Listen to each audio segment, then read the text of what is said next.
C'est celle-là où on voit un supporter lyonnais qui s'apprête à tabasser des Turcs avec une béquille, sauf que dans le lot, il y a un gosse quoi. Mais qu'est-ce qu'elle a bien pu faire pour mériter ça, la pauvre? Pourquoi tu cries dans le TGV, connasse de... Le match approche, donc on pense que ça va se calmer, mais là c'est le drame. Les supporters turcs du 3e niveau balancent projectiles, pétards et bombes agricoles sur les supporters lyonnais du niveau inférieur, qui n'ont pas trop d'autre choix que de se réfugier sur la pelouse du stade pour se protéger. Oui Hervé, tout à fait. Alors il semble que Bruno Genesio ait changé sa tactique, il a abandonné son 4-4-2 pour visiblement un 83, 67, 89. Alors là-dessus, c'est la faute des supporters turcs, tu balances pas des pétards comme ça sur des humains, mais ça pose aussi la question de l'efficacité de la sécurité et de la fouille des supporters à l'entrée du stade, forcément. Oui.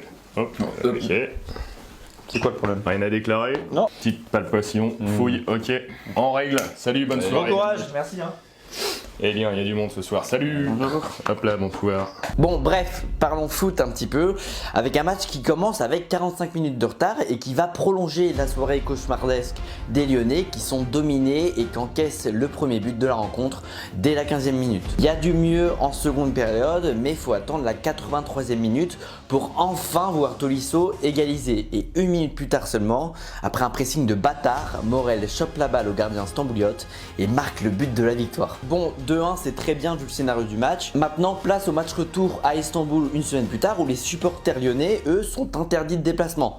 C'est dégueulasse. Les supporters turcs en tout cas eux ils sont bien présents et dans la nuit qui précède la rencontre ils sont des dizaines à chanter et à faire exploser des feux d'artifice devant l'hôtel des Lyonnais pour les empêcher de dormir.